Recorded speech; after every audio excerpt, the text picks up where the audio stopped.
Comme chaque samedi, nous nous attaquons maintenant aux infox qui ont circulé sur le net cette semaine et pour démêler le vrai du faux. Ce soir, Vicky Bogart. Alors Vicky, 7 personnes ont-elles été tuées par des colis contenant des crèmes empoisonnées? Non, Nathalie, c'est une infox évidemment qui s'est rapidement répandue cette semaine sur les stories Instagram, sur Snapchat ou encore Facebook.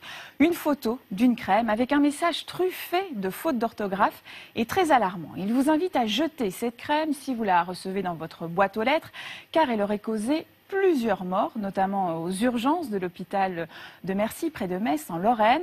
Or, il n'en est rien. L'hôpital affirme d'ailleurs n'avoir traité aucun cas de ce genre. Et cette fausse information sur des attaques terroristes aux crèmes ou aux parfums n'est pas nouvelle, Nathalie. Elle est apparue dès 2001 dans un email largement partagé aux États-Unis. C'était peu de temps après les attentats du 11 septembre, une période de panique et de psychose. Ceci explique sûrement cela. Des iPhones sont-ils distribués gratuitement à cause d'un incendie dans un entrepôt? Alors, c'est ce que laisse croire un article publié sur un site qui reprend parfaitement tous les codes du très sérieux journal Le Monde. Mais l'adresse n'est pas la bonne. On peut y lire que suite à l'incendie d'un entrepôt d'iPhone, les produits, même s'ils n'ont pas été endommagés, ne peuvent plus être vendus. Ils sont donc offert. Il y a même une fausse interview du soi-disant représentant de la société.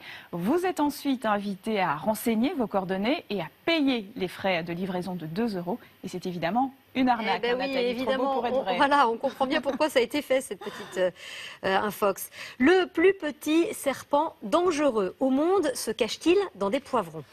Alors non, et pourtant, depuis la mi-août, une vidéo visionnée au total plus d'1 million de fois affole les internautes en France, mais aussi au Brésil ou encore en Côte d'Ivoire. On y voit un animal très petit et très fin caché dans un poivron. Mais ce n'est ni un serpent, ni un insecte. Il s'agit en fait d'un petit ver. Impossible de savoir s'il a été placé volontairement ou non dans le légume, car à la base, ce ver parasite les insectes et finit par les tuer. Mais heureusement, il est sans danger pour l'homme. Inutile donc de s'alarmer. Merci, on va pouvoir continuer à manger des poivrons. Oui. Merci beaucoup, Vicky.